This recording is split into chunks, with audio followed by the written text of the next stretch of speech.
இன்னைக்கு பாக்யராஜ் படம் ரிலீஸு, என் கையில் ₹2 இருக்குது, ஆனந்த் தேட்டரில் ரிலீஸு.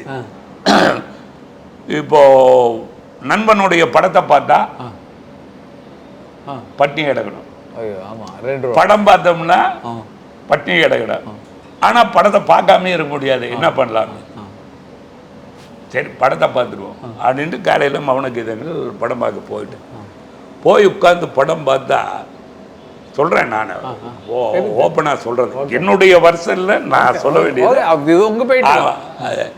அது படம் பார்க்குறேன் மௌன கீதங்கள், படம் பார்த்த படம் முடிஞ்சுது, அப்படியே ஃப்ரீஸ் ஆகி அப்படியே உட்காந்துருக்கேன்.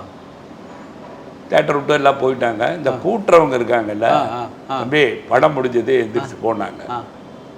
அந்த படம் பார்த்தப்போ தான் பாக்யராஜ் ஏதோ 2 பேரும் போகலாண்டா டைரக்ட் ஆகலான்னு நம்ம எல்லாம் பேசும்போது தெரியல, ஊர்ல இருந்து புறப்படும் போது தெரியல, இங்கே வந்தப்போ தெரியல, அவன் நடித்தப்போ தெரியல, டைரக்ட் பண்ண சுபர்லா சித்திரங்கப்போ தெரியல, ஒருகை யோசையப்போ தெரியல.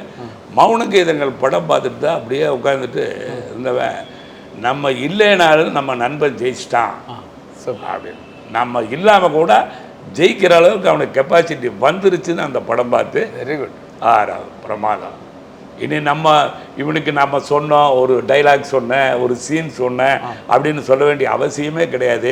ஃபுல் ஸ்கிரிப்ட் வந்துருச்சு, சுயமாக வளர்ந்துட்டாரு. இப்போ நம்ம என்ன பண்ணுறது? இப்போ எனக்கு வரமாட்டேங்குது, இதுதான் பிரச்சனையா போச்சு. அது இது அப்படி இப்படின்னு எப்படி பார்த்தாலும் இதுதான் ஹிட்டான ஆஃபர்.